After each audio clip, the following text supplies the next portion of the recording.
That friendly chat you had in the driveway this morning, the one where you were just being neighborly, that wasn't just small talk. The way you pick up your mail at the exact same time every afternoon, the single welcome mat on your tidy doorstep, even the name on your mailbox. These aren't just parts of your daily routine. They are signals. And without knowing it, you might be sending out a very specific, very dangerous message to someone who is looking for it. You're telling them you're home, that you're reachable, and that you live alone. It's a quiet broadcast that puts your safety at risk every single day. This isn't about being paranoid. It's about being aware of a system you were never meant to see. It's called the single signal audit, and it's a low-tech observational method predators use to identify lone and therefore manageable occupants in otherwise safe neighborhoods. They are looking for signs of a one-person household, and our comfortable, predictable lives make their job incredibly easy.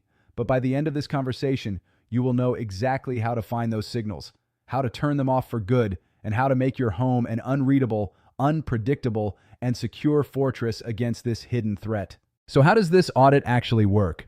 It starts with what they call mailbox mining. A person will casually walk through a neighborhood and they're looking for clues. A mailbox that says Mrs. Carol Peterson tells them two things. The occupant is a woman and she likely lives alone. Even a single first name can be a tell. They're building a list of potential targets based on nothing more than what you've openly displayed. It's the first layer of their research, and it happens in plain sight, looking like nothing more than an innocent stroll down the street. It's efficient, it's quiet, and it uses your own information against you. Next, they move on to routine mapping. For a day or two, they'll simply watch from a distance. They'll note what time the car leaves the driveway and what time it returns. They see you taking out the trash every Tuesday night, getting the newspaper from the end of the drive at 7 a.m. sharp. Your predictable schedule, the very thing that makes your life feel orderly and comfortable, becomes a blueprint for their crime. It tells them exactly when the house will be empty, or more importantly, when you will be home and alone. They aren't looking for a random opportunity. They are creating a guaranteed window of time to act without interruption. But here's the twist, and this is what's so important to understand. You might think a predator is looking for an empty house to avoid confrontation. That's often not true. Sophisticated criminals are frequently doing the opposite. They're looking for a house with a known, single, non-threatening occupant. Why? Because by confirming you're alone, they can control the timeline, minimize surprises, and execute a robbery or a home invasion scam with a much lower risk of being overpowered or interrupted. The target isn't the house, it's the managed occupant. The friendly stranger asking about your garden wasn't just making small talk, they were conducting an audit. And the moment you said, "Oh, it's just me here now," you passed, and honestly, you're not alone in this.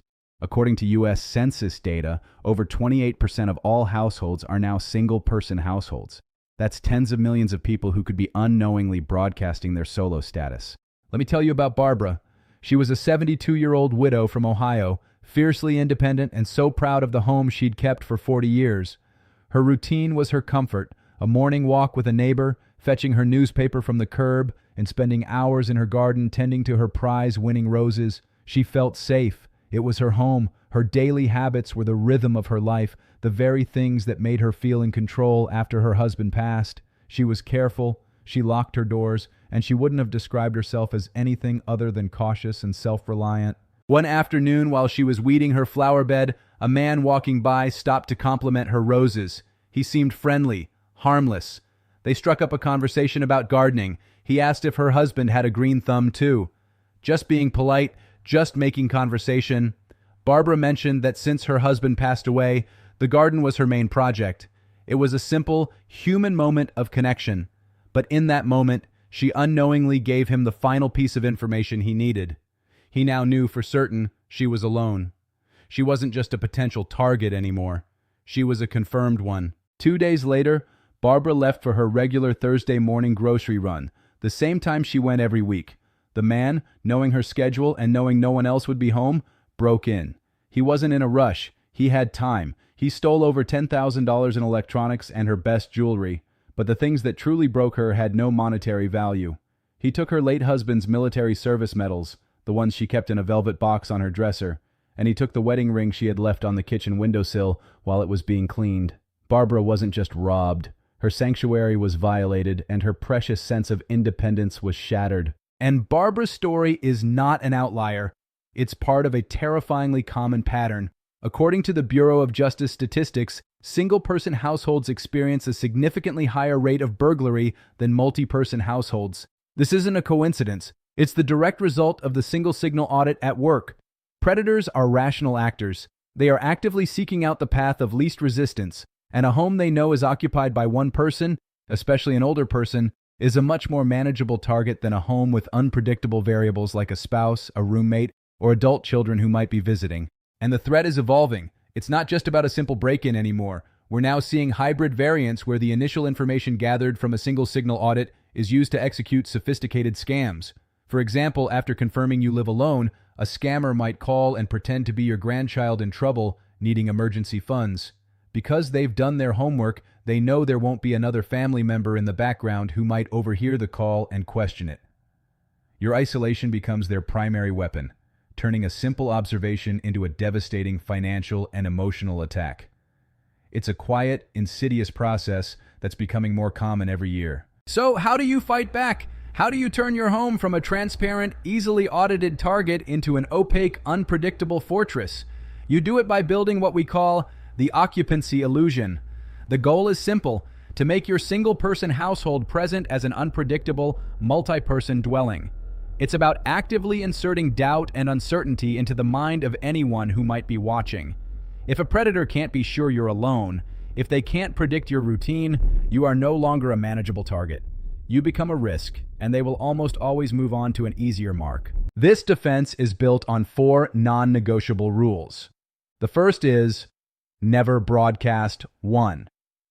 This is about systematically removing every signal that points to a single occupant. Start with your mailbox. It should never have a female-coded name or a single first name. Use a generic label like the Miller Residence or simply your last name. In conversations with strangers, even friendly ones, you now live by the word we. When someone asks about your weekend plans, you say, "We haven't decided yet." Leave a pair of large, muddy work boots by the back door. These are small lies that build a powerful illusion of multiple occupants. Second is rule number 2. Randomize your routine. A predictable house is a vulnerable house. Your routine is a blueprint for a predator, so it's time to tear it up. You don't have to change your life, just the small, observable patterns. Get your mail at different times. If you always leave for your walk at 8 a.m., sometimes leave at 8:30.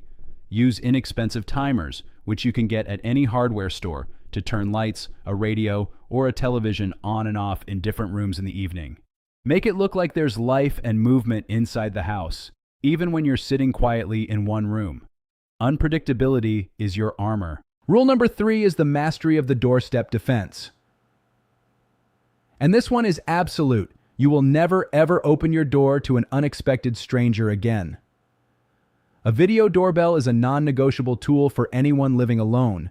It creates an immediate visible deterrent and allows you to communicate safely without ever opening the door.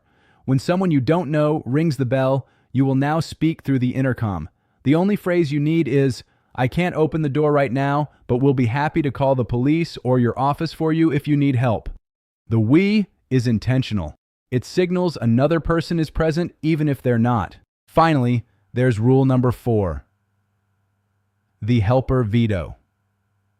You must immediately and automatically distrust any unsolicited offer of help, service, or entry, no matter how convincing or friendly the person seems. This includes supposed utility workers without a scheduled appointment, people who claim they've run out of gas, or anyone offering a free roof inspection after a storm. Your politeness is the exact vulnerability they are trained to exploit. The protocol is a firm and final no thank you through the closed door, followed by silence. You don't owe anyone an explanation. Protecting yourself is not rude. It is the only sensible and intelligent response to a known threat. But what if you're watching this and you have that sinking feeling? What if you realize you've already had a conversation where you revealed too much? What if you've been broadcasting one for years? First, I want you to take a breath and let go of any shame or fear. This is not your fault. You were targeted not because you were careless, but because you are a good, polite, and trusting person. These are professional manipulators whose full-time job is to defeat the social defenses of careful, intelligent people. The fact that they targeted you confirms you are exactly the kind of person they seek. Now let's move from worry to action. If you believe you've been compromised, there are two simple, concrete steps to take in the next 24 hours. First, you are going to immediately and fully implement the occupancy illusion protocol. Starting today, you randomize your routine. You switch to using "we" with any strangers, and you prepare your doorstep defense. You are actively changing the signals your home is sending out. Second, you are going to call one trusted person, a neighbor, a friend, your son or daughter, and tell them about the suspicious interaction. You don't have to be dramatic. Just say, "I had an odd conversation the other day and I'm just making you aware of it." This act of informing someone does two critical things. It brings another person into your safety circle, erasing the isolation the predator was counting on, and it creates a record of the event which can be invaluable if anything further happens. By taking these two steps, you have retroactively seized control of the situation. You've taken the information that was stolen from you, and you've used it to build a stronger defense. You have refused to be a passive victim and have become an active, informed, and prepared protector of your own home. Your sense of security is no longer in their hands, it's back in yours. Now think for a moment. Who in your life treasures their independence? Your mother, who insists on living in the family home?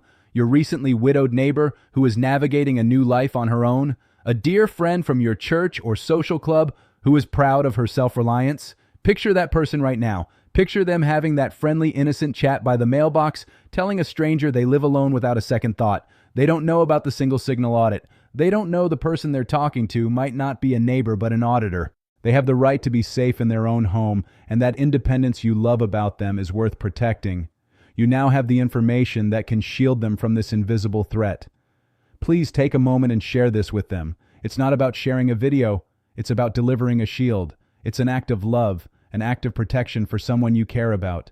It's the conversation that can keep them safe, and it's a conversation they may never get to have without you, because your independence is worth protecting.